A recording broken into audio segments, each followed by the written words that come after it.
ultimate substance or underlying principle of which the universe is. Is it, well, material is just kind of begging the question, well, what's materiality, et cetera. So we come down to this issue of the one and the many, the universal idea of something and the particular manifestations of the something, like an atom and atoms, or tree and trees. And how are they connected and apprehended? Well, if we were to look at the one, the treeness as ultimate, then the question is, how do you justify the unity between the particulars if they are not ultimate, but the one is ultimate? Yeah, you guys know what I'm saying. It's just hard to articulate. I've still been working on it. I'm still trying to.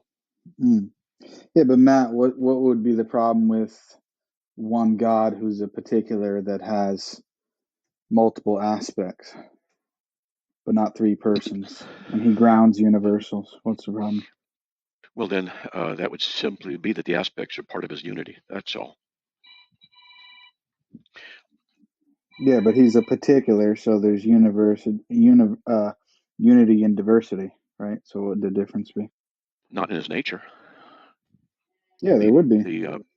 No, the particulars would be a manifestation of his unity. I don't know what you mean by that. I mean, clearly there would be, he's a particular, okay, so he's an individual, and he grounds universals, right? So you have the one and the many. What's the difference? How does a Unitarian being ground with the one and the many? Well, that's why I'm asking you, how doesn't he? Not you say he does. I want to know how you say he does. I already gave you my answer. I just explained how he can be one and diverse. You mean the properties of his oneness? Yeah. What's the difference? Yeah, but properties of oneness is not the same thing as being one in many. What do you mean? Properties. Can you explain that? Properties emanate out of the essence. All right, you know that. And so you have properties that emanate out of the essence. What is the essence? Is the essence one or is it many? In your view of Islam, Tawhid, then he is one. Okay, so then you have properties that emanate out of your God, which you can't even know exhaustively. So therefore, you can't defend exhaustively your idea of your God being that ultimate one. He has properties, but the properties emanate out of his oneness. But his properties are not identical to his oneness. It lets you want to go with that. Yeah, but you're moving to something else about defending the knowability, or that's another issue. But I'm saying, what's the difference? Because in that model, you have one and many, don't you?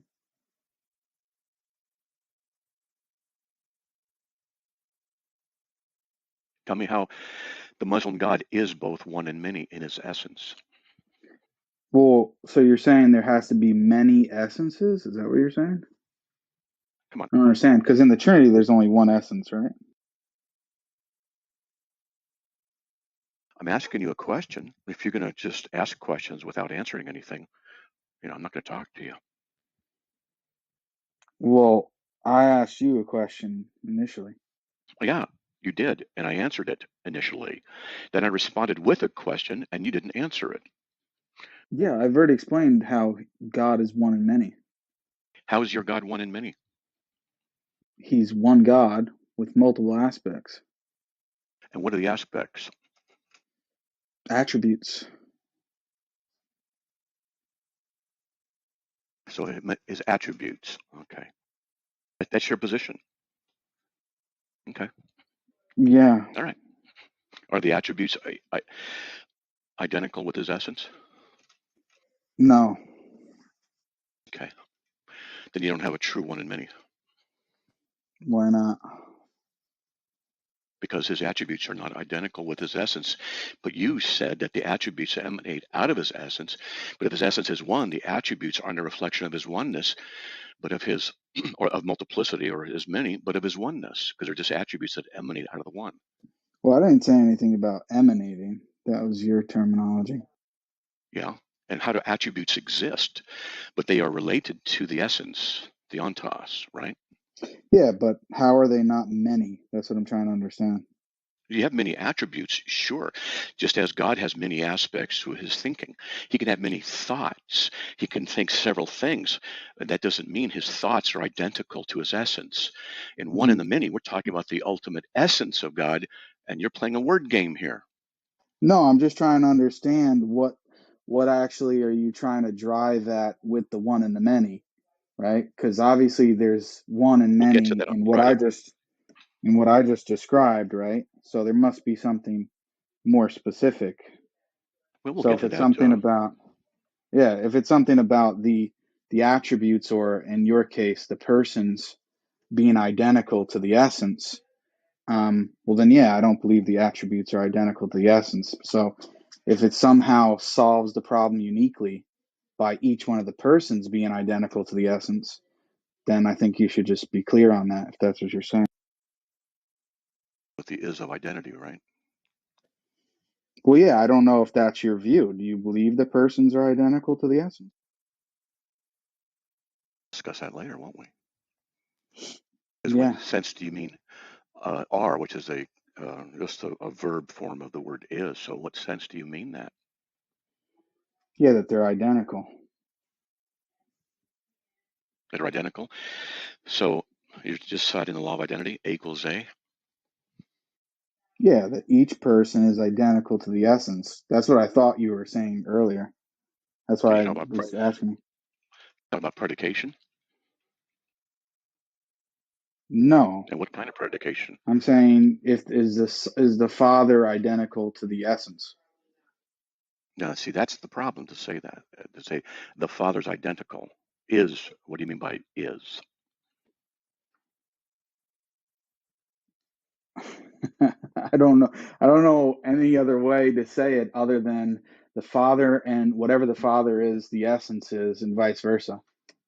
You're supposed to know about the is of identity and the is of Yeah, predication, right? And correct. the discernibility of identicals, and maybe Leibniz's law. I don't know, but what we're talking about here is what the word is.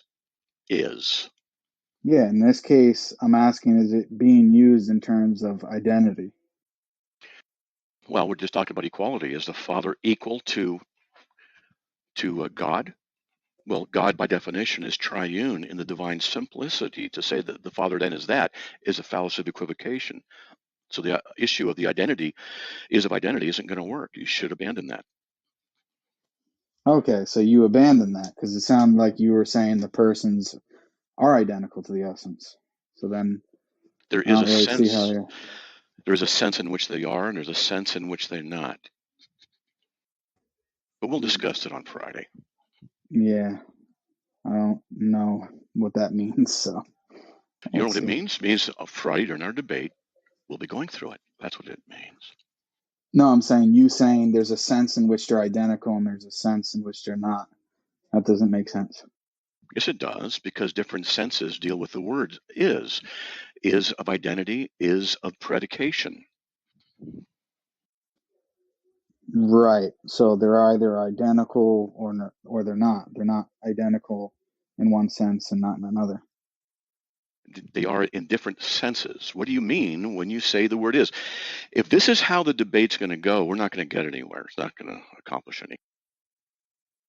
I can ask you the questions too.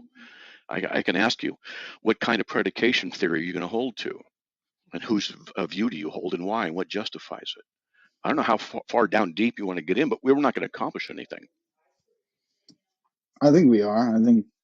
I think the debate is going to go just as I plan. And how do you plan?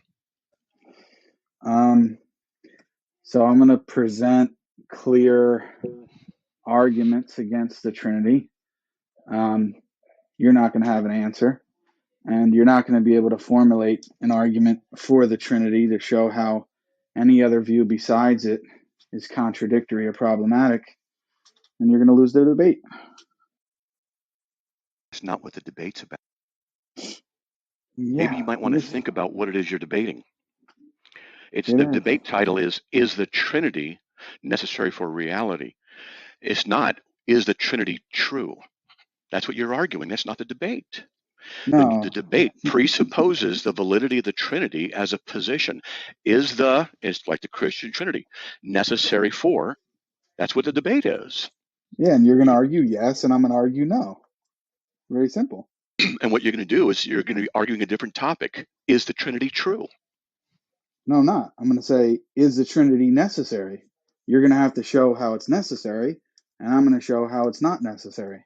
You just said you were going to argue against the Trinity. That's what you're Yeah, going to do. because You're going to try and show it's I'm going to, false. yeah, and by showing it's false shows that it's not necessary. But the debate is not about whether it's true or false. Yeah, it's about whether or not it's necessary, and if it's false, then it's necessarily not necessary. So the debate title is The Trinity Necessary for Reality. The Trinity is the teaching one God in three distinct simultaneous co-eternal persons. That's the debate. It's given that that's what it is. Is that condition necessary for reality? It's not, is the Trinity, one God in three distinct simultaneous co-eternal persons, true? Matt, do you know what necessary means? I'm not sure if I necessarily understand that. What do you mean? Yeah, I think that's part of the problem. Can something that's false be necessary in the Necessary for context of the what? title? I would say in Can that can case, no. something But false can something false explain reality necessarily? you mean like Islam? No.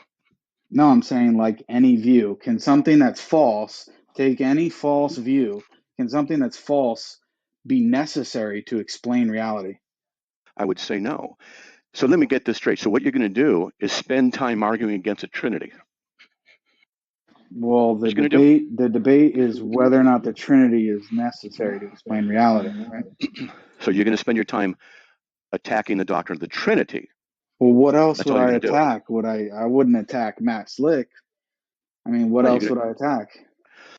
you're going to attack the doctrine of the Trinity. That's what you're going to do. Just want to Matt, make sure. what do you think? Okay, before this conversation, what did you think I would be arguing? Because I'm not I really don't sure know. what you're. I don't know what you're going to be arguing. Yeah, I mean, what else? I mean, the debate is whether or not the Trinity is necessary. I think it's very Yeah, clear.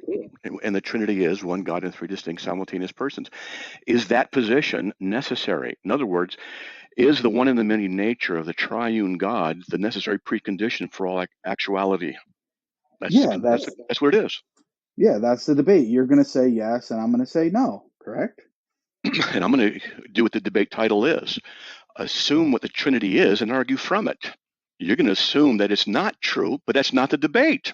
No, I'm not going to assume that it's not true. I'm going to show that it's not true. No, you're going to assume it, and you think you're going to show it, and you're going to waste our time because that's not what the debate is. Okay, Matt. So you tell me where I'm going wrong with how I'm understanding it. How am I understanding necessary? If something that's false, right, it can't be necessary to explain everything that exists. Then, if you cannot demonstrate the Trinity is false, then you have failed, right?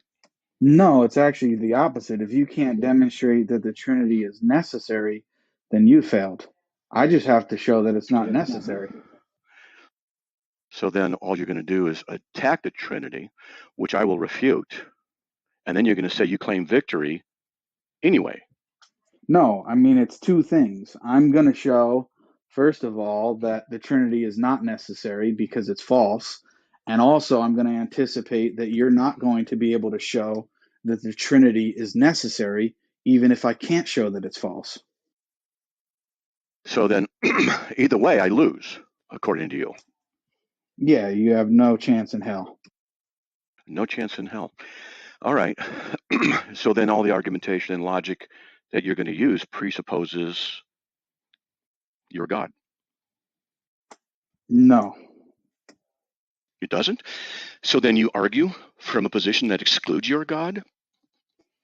I'm arguing to show that the Trinity is not necessary. I got you. If it's not necessary, then something else is, correct?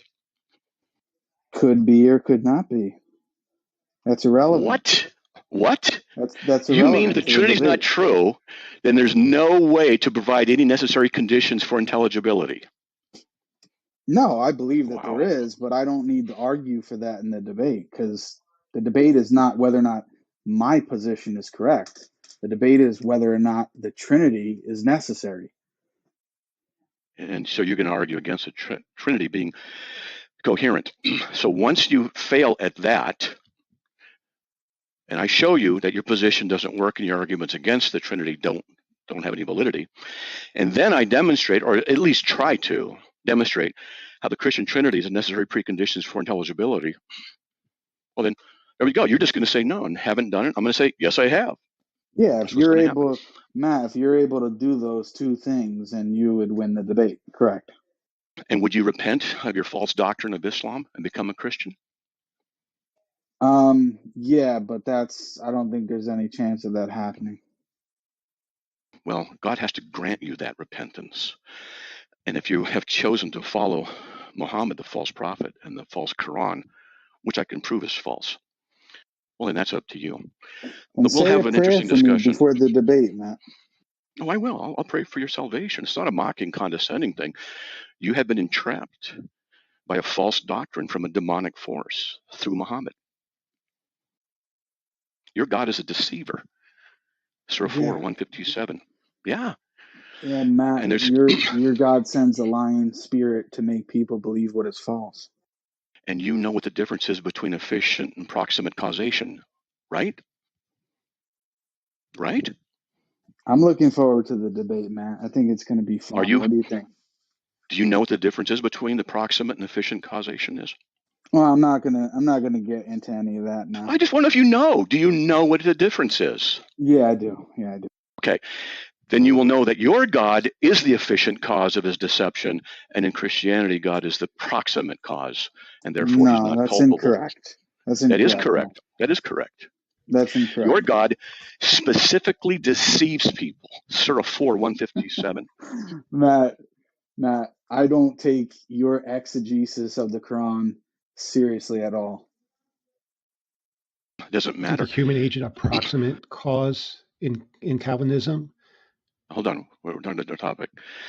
In Surah 4, 157, Allah, according to Tasfir, is the one who made by his own hand someone look like Jesus to be crucified. That means your God, by his direct hand and direct action, is the cause of the deception. No, that's incorrect. No, that is correct. Your But denial of it Matt, doesn't make it go away. what you could do is you could bring that up in the debate, and then that will just make you look bad because that's irrelevant to the debate. You said I was going to bring it up in the debate. Exactly. So there's no point in talking about it. I'm talking about you here now. You have a false God. I'm informing you of your false God and your false prophet. And that the proof of it is found in Surah 482. If there's any discrepancy in the Quran, it's not from Allah. And yet in Surah 86, 5 through 7, it says a man's seed comes from his chest. And it says Allah is a deceiver. Surah 4, 157. You can Yeah, laugh. yeah, You can that's laugh. not what it says, Matt. That is what it says. I know. All of your arguments are based on your inability to actually exegete passages of the Quran.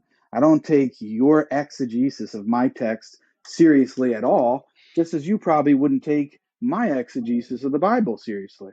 So, I mean, you could waste your time using these type of Mhm. arguments, but I'm not concerned with it at all. Well, then let's see what the people in the room say. Surah 86, 5 through 7.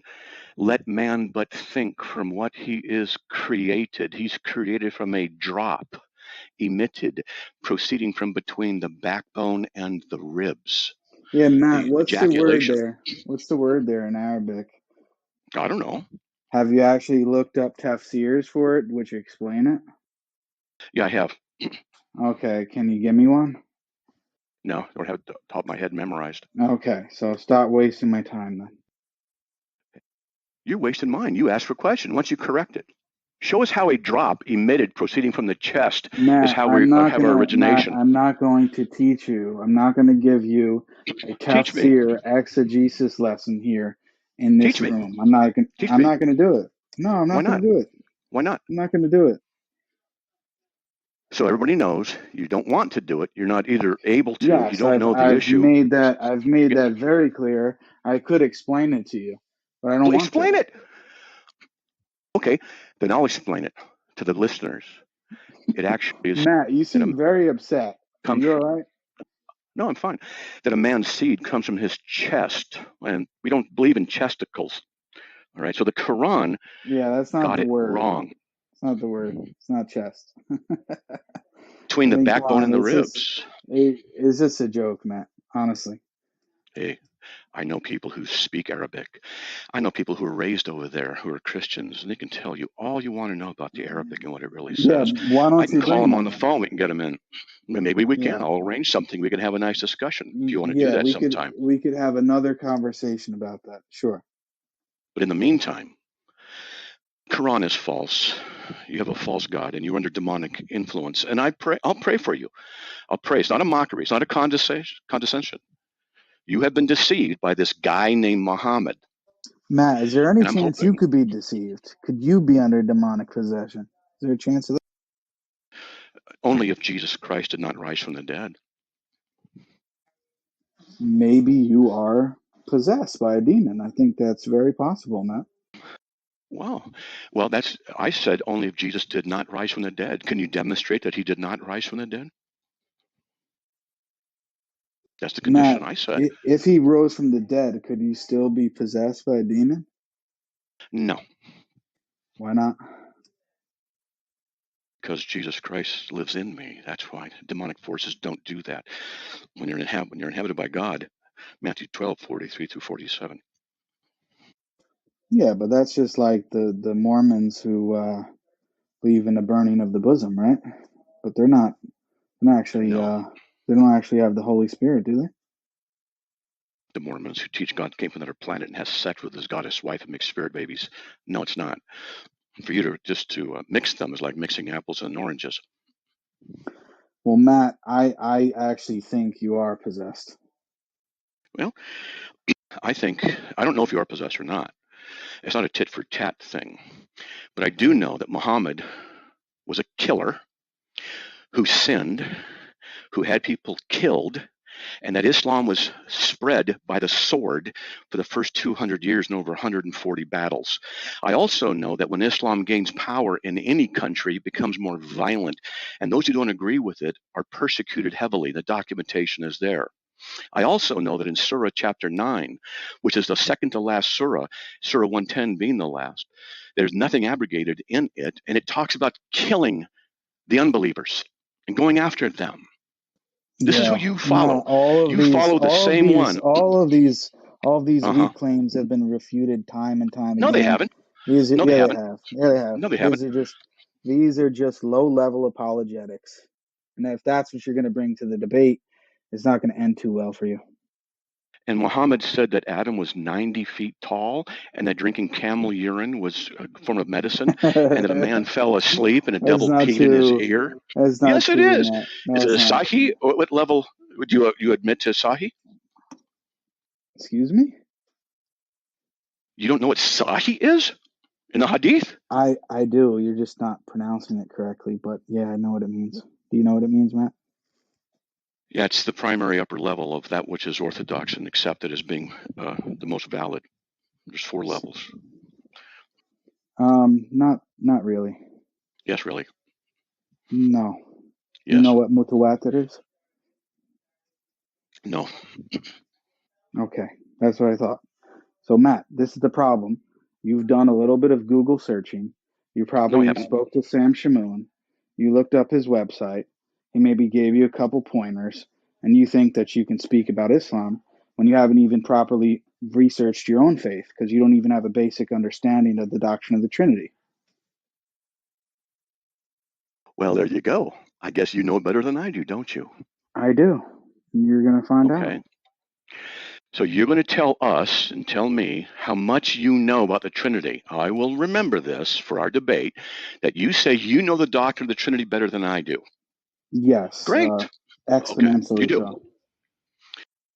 So you know it better than I do. Okay, great. And so we're going to ask you to define what, I'll ask you, might as well, to define what it is. Now, you can argue against the Trinity, but it's up to you to prove that it's false, which you can't do. It'll be interesting to have this discussion. Matt, you're not going to be able to even prove it's necessary, right? So I don't even have to bring an argument because you're not going to be able to prove it's necessary. You, by your own admission, have struggled to actually formulate an argument based on the one and the many. But you know what you could do, because there's still a few days left. You could actually come up with a formulation of the argument that I can interact with, but I don't even think you'll be able to do it. You won't even be able to formulate an argument. Really? Okay, well, Yeah. we'll just see what happens in the debate. We'll just see. All right. Your job is to attack the Trinity. You have to demonstrate it's not true. Okay. And I don't have to prove that it's true. I just have to say that it is what is necessary. Because if God exists, no problem. We'll get to it. Yeah, I think you're going to struggle, Matt. I think you're going to struggle. Looking forward to it, sir. Okay. I'll pray for you, though, Matt. To what? What are you going to pray to? To the one and only true God, not the Trinity. And who's the only one and true God? You know it. You're convicted No. of it right now. No, I'm not. Is the true God in the Old Testament of the Bible? Who is the true God in the Old Testament? I asked, is the true God in? I didn't ask who. I said, is he in the Old Testament? Well, who is he? There are many I gods in the asked Old you, Testament. is the true God revealed in the Old Testament? Is he? You tell me, Matt. Yes, he is. Now, do you agree? Just a quick question for Is Jake. It'll take a Motawada means settled, right, Jake? No. so? What's the name of your God? Matt, I'm not going to play games with you. I think you know that. What's the name of your God? Does he have a name? Matt, Because what you the God could of the do Bible is, has a name and it's what used you, over 9,000 yeah, times. Why is it the what you, Quran doesn't have the name of God? it does actually. Matt, No, what it you could doesn't. Where do is it? is, What surah? What surah? Matt, what you could do is, you can go to an Arabic Bible right now and open up to Genesis 1, and you tell me what the word is for God. Allah. So what's the Wait, name wait, wait. of your God that you What call is Allah? it? Wait, What is what the is it translated name? to? What is it What's translated to in an Arabic Bible in I Genesis think 1? it's the word Allah, isn't it? Okay, so is that a false translation? I don't know. Is that the You right don't word? know. No, listen. You don't know. Is I it? thought you Listen. do. Listen to me complete my sentences. Am I correct that that's the Arabic word for God, Allah? You should know. I'm just asking you for the I, room's I, benefit. Is it I the thought, correct thing to assume? Matt, I thought you were an expert on Islam. Ay, ay, ay, ay, ay. Is it correct or is it not correct? I just told you, go and check your Genesis 1:1 Arabic. Is the Arabic word for God Allah? You know the answer, Matt. Yes, that's correct. The answer is yes. How come you can't even answer it? I did several times. Okay, so what's the name of this God? You just said it. The name of God is I am. Where does the Quran that says it's the true God revelation? Why is it that of all of the texts in the Old Testament, that Abraham, whom you claim to follow and believe in, and Adam and Pharaoh and all this stuff and all that went on, how come in all of the Quran, God's name is omitted? It Why is is that? mentioned. It is mentioned, actually. Where? I want you to do some research, Matt. You might find out. I think it's better for you to find out on your own. You don't know? No, I do know. Where is it? I'm just not wasting much time discussing anything If else with you you are because wasting time. I'm looking forward to the debate. Isn't it clear Okay. that I don't want to discuss anything else with you, Matt? Every time I ask you a question, you sit here and You say, I don't want to do this. I don't want to. And you waste more time talking about how you don't want to do it than just give me a simple answer. Where's the name of your God Yeah, I in the already Quran? answered you. I What's the told you I'm surah? not telling you. I'm not wasting my time. I'm not wasting my time discussing with you. I've told you that very politely several times, but you keep asking. So you don't have an answer. Okay. No, that doesn't follow, Matt. But if you use Yes, it that does. kind of inference in the debate, you're going to have problems. So you don't have an answer. You could prove me false right now. Where is it? Matt, I'm going to prove you false on Friday. You're going to give me the name of your God in the Quran? You can ask me For that. everybody in the You room. can ask me that. You can ask me that question during the debate if you want. So for everybody in the room, why don't you tell us where in the Quran Why does it don't you say ask Allah's me? name? Why don't you ask me during the debate, and then I'll show you. Yeah, we'll see how well you do. All right.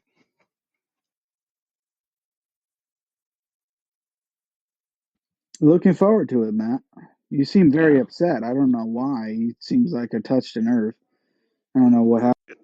No, no. I just think that it's pretty typical of people who don't have answers to want to sound like they really do. That's what I see in you. No, just ask me any question you want in the debate. Simple. It doesn't mean you're going to answer it. You said I could ask. It doesn't mean you're going to answer it. Yeah, I but don't if think I you have don't, the answer. but if I don't answer it, then I would look bad, right, Matt? Like you are not answering it right now and you look bad. That's your opinion. Let's see You what said if you don't happens. answer it, you look bad. You're not answering it now. You We're look not. bad. We're not debating. We're just What do you talking. call this? I'm not debating you. If I were debating you, it would be totally different. All right. Well, it was nice talking to you. All right. You too, Matt. We'll see how it goes. I think you made a big mistake here, Matt, but it's all right.